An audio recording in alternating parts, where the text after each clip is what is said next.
ये जो डिज़ाइन है वो सबसे पुरानी डिज़ाइन है। वो आपको मोस्टली यहाँ हर प्रोडक्ट में दिखेगी आपको।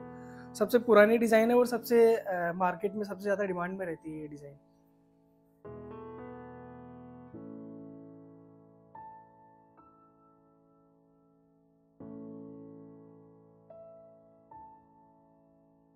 ब्लू पोट्री एक जीआई टैग क्राफ्ट है। आज हम आपको मिलवाएंगे श्री राम नारायण जी प्रजापत से, जो इस लुप्त होती हुई कला को बचाने के लिए प्रयासरत हैं, जिनको राष्ट्रीय स्तर पर पुरस्कृत किया जा चुका है। ब्लू पोट्री के बड़े कलाकार, बड़े कारीगर, वैश्विक स्तर पर राजस्थान का नाम रोशन करने वाले, आप उन्हीं से समझिए क्या है ब्लू पोट्री। ब्लू पोट्री के बारे में आप बहुत कुछ जानते भी होंगे। स्वयं कलाकार आपसे बातचीत करते हैं, वो आपको बताते हैं, तो आप बहुत सी नई चीज़ों के बारे में सीखते हैं।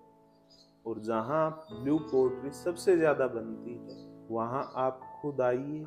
ज़रूरी नहीं है कि आप ब्लू पोट्री खरीदने ही आए, लेकिन अगर आप ज़्यादा से ज़्यादा यहाँ आते हैं तो जीआई टैग मिली हुई ये कला आप स्वयं अपनी आंखों से निहार सकते हैं। ज्यादा से ज्यादा लोगों को बताइए कि हमें स्थानीय स्तर पर कलाकारों को प्रोत्साहन देने की जरूरत है। कलाकार अपना काम करें या मार्केटिंग करें, कला आर्थिक रूप से वायबल नहीं होगी तो धीरे धीरे ऐसी कलाएं विश्व से लुप्त हो सकती हैं।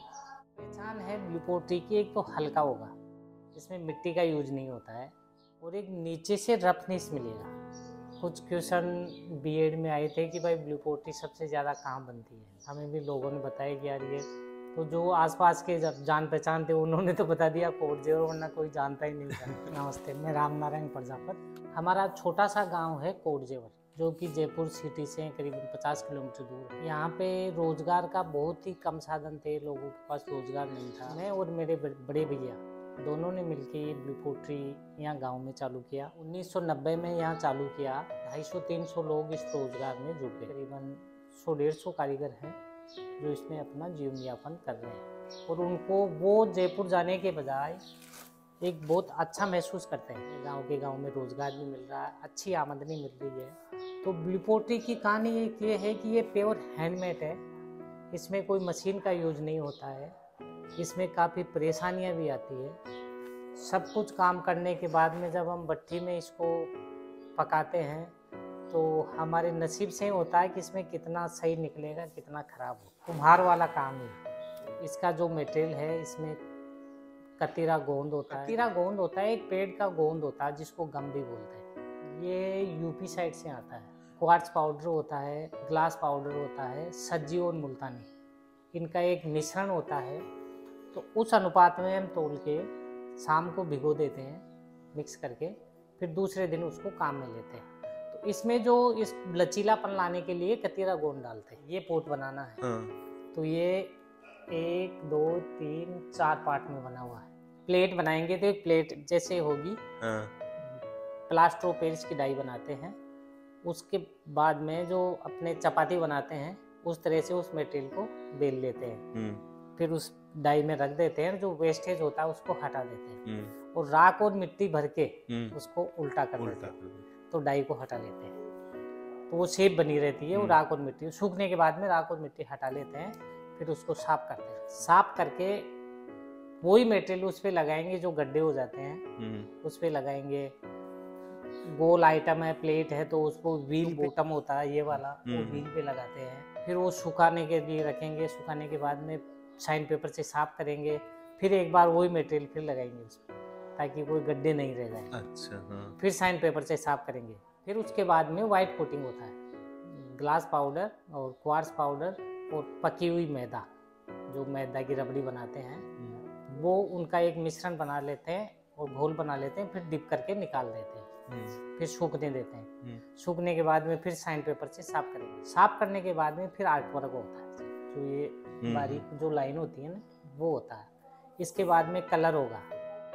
कलर होने के बाद में ग्लेज। आर्ट वर्क भी टोटल हाथ से ही होता है। इसका हमें ये आइडिया हो गया है कि अपनी कौन सी डिजाइन बनानी है, तो हमें वो ट्रेस पेपर की जरूरत नहीं होती है, डायरेक्ट ऐसे बना देते हैं। फिर इस पर एक ग्लेज होता है, जिंक ऑक्साइड होती है, पोटेशियम नाइट्रेट होती है, बोरेक्स होता है, बोरिक एसिड होता है, ग्लास पाउडर होता है। इनका भी एक मिश्रण बना के एक भट्टी में पकाते हैं। वो करीबन 1200-1300 डिग्री पे पकाते हैं, उसको गलाते हैं। अच्छा, फिर उसको पानी में ठंडा करते हैं। जैसे वो गलता रहता है, नीचे से टपकता रहता है। कलर टपकता रहता है? नहीं, हाँ, ग्लेज लिक्विड हाँ, फॉर्म में हो लिक्विड जाता फॉर्म में आ है। जाएगा। फिर उसको पानी में ठंडा करेंगे, फिर उसको ग्राइंड करेंगे सूखने के बाद। अच्छा, ग्राइंड करके वो मैदा की लोई और वो ग्लेज जो पाउडर बन गया उसको मिक्स करके घोल बना के फिर वो कलर किया हुआ आइटम होता है ना उस पे चढ़ाते हैं। फिर उसको भट्टी में पकाते हैं। साइन पेपर से फिर साफ करेंगे, यहाँ से जो ग्लेज हटाते हैं। फिर भट्टी में पकाने के बाद में जो जितना निकलता है, कई बार ऐसा होता है कि 100 पीस रख रहे हैं भट्टी में तो 50 पीस खराब हो गए, कभी कभार पूरे के पूरे टूट जाते हैं। इसमें छोटी नहीं है कि अपन 100 पीस पका रहे हैं तो 50 पीस सही निकलेंगे। या सिरेमिक में वो नीचे से रफ नहीं मिलेगा, वो फिनिश पूरा नहीं मिलता। इसलिए हमें वो नीचे से रफ ऐसे करना पड़ता है कि जो ग्लेज होता है हमें 750 डिग्री पे वो बिल्कुल पानी की तरह हो जाता है। तो नीचे जी बेस पे रखते हैं ना, वहाँ चिपके नहीं, इसलिए हम वो हटाते हैं।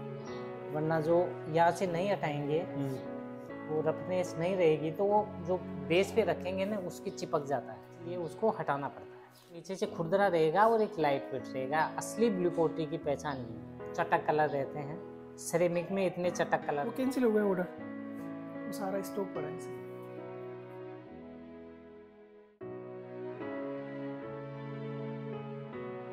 एक सैंपल भेजा था, उन्होंने मना कर दिया, उनके काम का नहीं है। यही होता है ब्लू पोर्टर में, छोटे आइटम जो होते हैं ना, जैसे सोप केस है, ये वाली सोप डिश है, तो इनको तो हम लोग 1000 पीस बनाएंगे ना तो 5-10 पीस खराब होंगे उसमें। और बड़े जो पीस है जैसे ये वाले हैं, 100 पीस बनाते हैं तो मुश्किल से 20 या 30 पीस सही निकलते हैं। उस कोई कहाँ से टूट जाता है, कोई कहाँ से इनके जॉइंट खुल जाता है। इसीलिए जो बड़े पीस होते हैं ना वो कॉस्टली होते हैं। इसमें वहाँ से वो हम लोग 7000 का देते हैं। ये कि एक तो उसको बनने में 1 महीना लगता है, एक पीस को सारा काम स्टार्टिंग से लेकर लास्ट तक। फिर उसको भट्टी में पकाते तो कोई इसकी गारंटी नहीं होती। ये ब्लू पोट्री में जो बड़ी चीज़ें, पहली बात तो बहुत ही कम लोग बनाते हैं, क्योंकि रिस्क उसमें इतना होता है ना कि कितना हम लोग वो करें। एक बार हमने कॉर्पोरेट के लिए ऑर्डर लिया था प्लेट्स का, 300 प्लेट का हमने ऑर्डर लिया था, 300 के 300 हमारे खराब हो गए। वो अभी भी हमारे से रखे। प्रोडक्शन तो कर लेते हैं आप, इसकी मार्केटिंग कैसे कर? पुरस्कार हैं, वो पहचान तो दिला सकते हैं लेकिन आर्थिक समृद्धि नहीं दिला सकते। तो उसके लिए आप क्या प्रयास करते हैं? और पहले हम एक होलसेलर को देते थे ना कि उस तरीके से जो हमारी लागत होती थी उससे वो रेट कम ही देता था, मगर फिर भी हमारा ये था कि भाई रोजगार चल रहा है। जब ये लॉकडाउन लगा ना उसके बाद में हमने इंस्टाग्राम पे इसको फॉलो किया तो लोगों ने इसको देख के हमें कुछ ऑर्डर भी दिए। तो इंस्टाग्राम के भरोसे ही हमारा अभी ये काम चल रहा है।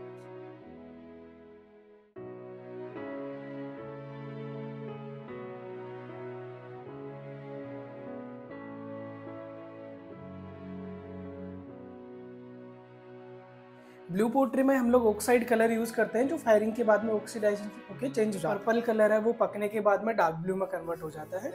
ये रेड कलर है, ये फायरिंग के बाद में लाइट ब्लू में कन्वर्ट हो जाता है। ऑक्सीडाइजेशन होके ये कलर इसमें कन्वर्ट हो जाते हैं। कलर जो इसमें इको फ्रेंडली कलर्स होते हैं सारे, जो एकदम नेचुरली होते हैं, हाथ से बनाए जाते हैं, हाथ से उनकी पिसाई करके हम लोग उसको काम में लेते हैं। इसमें राख हम लोग इसलिए भरते हैं ताकि वो इसके प्रॉपर शेप में रहे। नेचुरल तरीके से सूखेगा, सूखने के बाद में इसकी जो राख साफ करेंगे तो फिर सैंड पेपर से फिनिश करेंगे।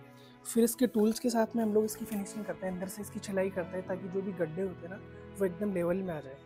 देन उसके बाद में हम लोग इसी का जो एक्स्ट्रा पार्ट होता है उसका लेप लगाते हैं इसमें। फिर उसके सैंड पेपर से फिनिशिंग करते हैं, मतलब ये फिनिशिंग 3-4 बार करनी पड़ती है हमें। फिर उसके बाद में हम लोग इस पर वाइट कोटिंग करते हैं। ये वाला प्रोडक्ट वाइट कोटिंग के लिए तैयार है। वाइट कोटिंग हम लोग इसलिए करते हैं ताकि उस पर डिज़ाइन इजीली बन जाए, और वो वाइट कोटिंग जो है उस फिनिशिंग का काम करती है, सफ़ेदी का। इसके बाद में हम लोग इस पर डिज़ाइन बनाते हैं। ये वाला पार्ट है डिज़ाइन का, हैंड फ्री डिज़ाइन है, इसमें कोई मशीन का काम नहीं होता।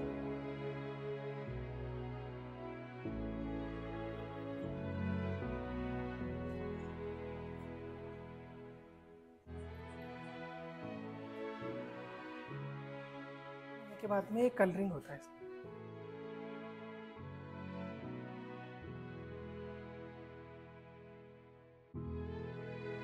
ग्लेज होने के बाद में फिर इसको भट्टी में पकाते हैं। कलर होने के बाद में ग्लेज चढ़ाते हैं। जो ग्लेज होता है वो चमक का काम करता है। वो ग्लेज चढ़ाने के बाद में इसको भट्टी में हम लोग पकाते हैं। भट्टी में 5-6 घंटे के लिए रेगुलर पकता है। जो नेचुरल अपने गैस है उससे पकता है। 850-900 डिग्री टेम्परेचर पे फायर होता है। उसके बाद में जो भट्टी है उसको हम लोग बंद कर देते हैं। वो नेचुरल तरीके से एक दिन में ठंडा होता है। फिर उसके अगले दिन इसको खोलते हैं तो प्रोडक्ट तैयार हो जाता है। में आपको 4-5 डिज़ाइनें हमारी फिक्स होती है, हर प्रोडक्ट में दिखेगी आपको।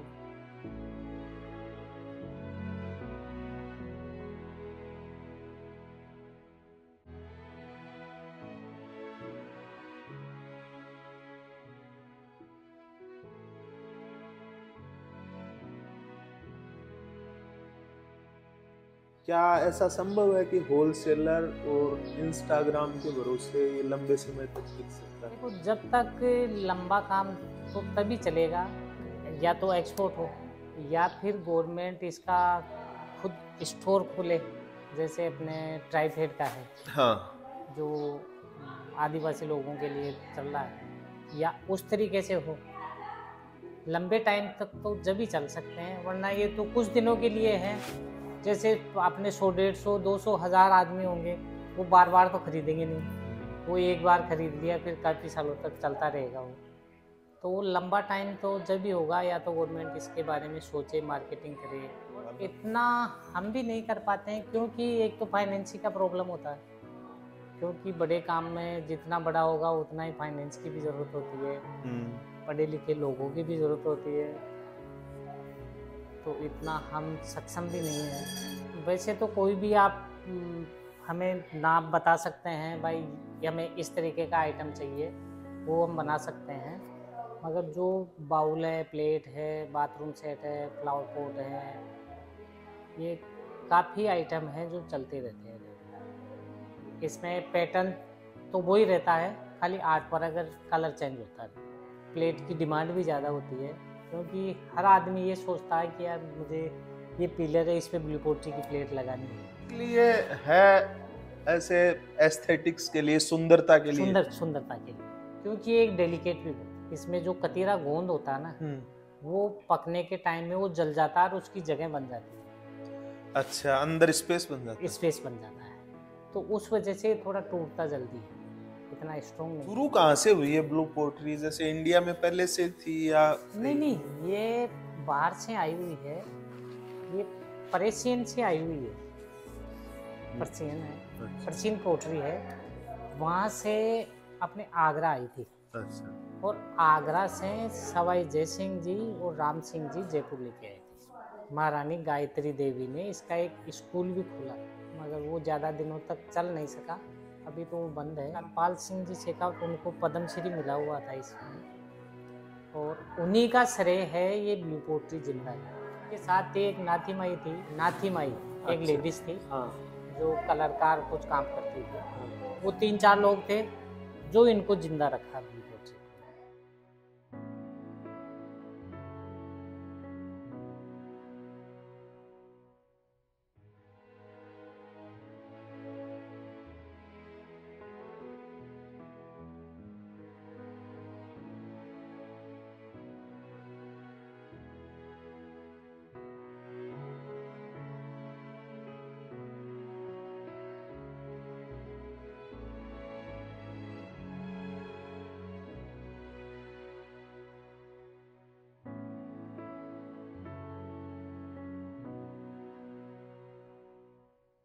मेरा नाम विमल प्रजापति है। हमारी संस्था का नाम रामनारायण ब्लू आर्ट पोट्रीज है।